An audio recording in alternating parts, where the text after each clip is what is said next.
Hello friends, all in one education channel में मैं निकिता आपका वेलकम करती हूँ। आज मैं आपके लिए लेके आई हूँ पॉल्यूशन पे। ऐसे बहुत बच्चों की डिमांड होती है। अब जो है 10th स्टैंडर्ड में भी ऐसे जो है उसको कम लाइन में कर दिया, डिक्रीज कर दिया। 100 to 150 लाइन का आपको ऐसे चाहिए। दैट मीन्स 1.5 पेज का आपको ऐसे चाहिए। तो देखेंगे कैसा होने वाला है, क्या फॉर्मेट रहेगा, क्या लिखें कि शॉर्ट में भी हमारा जो ऐसे वो इन्हेंस हो, बहुत अच्छा लगे, पढ़ने में भी मज़ा जाए। सबसे पहले as you all know first point हमें हमेशा इंट्रोडक्शन लिखना है। चलिए देखते हैं। Pollution is a very big problem, बहुत बड़ी परेशानी है। It is very dangerous for the लिव विंग्स, जो लिविंग विंग्स हैं, जो रह रहे हैं, उनके लिए ये एक सबसे बड़ी परेशानी है। Pollution is mainly caused by human activities which harm our environment. Mostly जो ह्यूमन्स के थ्रू, इंसानों के थ्रू जो एक्टिविटीज़ हो रही हैं जिससे एनवायरमेंट हार्म हो रहा है, यही एक सबसे बड़ा पॉल्यूशन का कारण है। So here we will see the type of pollution. There are 4 major type of pollution. जब भी आप पॉल्यूशन का ऐसे लिखेंगे, आपको ये टाइप्स को कवर करना बहुत ज़्यादा ज़रूरी है, क्योंकि पॉल्यूशन का ऐसे इन टाइप से ही बना है। The first one is air pollution, water pollution, noise pollution and soil pollution. चलिए देखते हैं।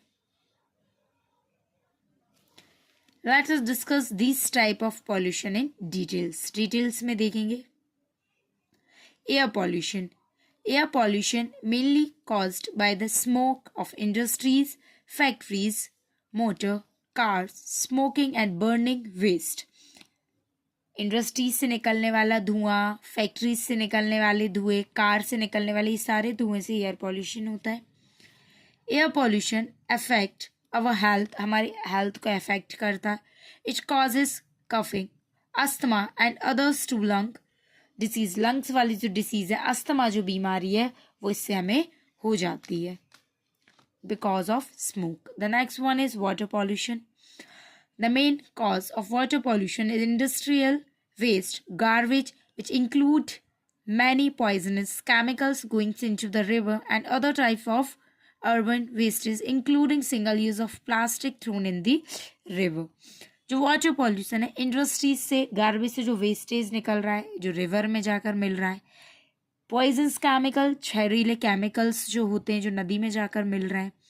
शहरों से निकलने वाला वेस्ट जो सब वहाँ जा रहा है, मेनली जो plastic, it's a main issue of the pollution. तो ये सब वाटर पॉल्यूशन का प्रॉब्लम है। चलिए नेक्स्ट इज सॉइल पोल्यूशन, यानी इसको मिट्टी में होने वाला पोल्यूशन होता है, मिट्टी से ना। Soil pollution depicts the contaminations of soil due to the presence of toxic substances such as the excess use of fertilizers and the pesticides, deforestation, industrial waste etc. क्या हो रहा है आजकल सॉइल्स में? बहुत सारे ऐसी चीज़ें, फर्टिलाइजर्स यूज हो रहे हैं जो उसकी पावर उसको क्या कर देता है, कम कर देता है। इट्स अ मैन जो कॉजेज है सॉइल पोल्यूशन का, हम कह सकते हैं। Noise pollution, when next one is soil noise pollution. चलिए, when the level more than the normal level, it is called the noise. Noise pollution dangerous to life, शोर होना अत्यधिक जो ज़्यादा बढ़ जाता है, लाइफ को क्या कर देता है, डेंजरस में डाल देता है। तो हमारा जो पॉल्यूशन का ऐसे उसमें 4 पॉइंट कवर होना बहुत ज़्यादा ज़रूरी है। चलिए, sorry for disturb. Conclusion, the last and the main point. Whenever you are going to write any essay, first you always write introduction and the last point that we will write, that is conclusion.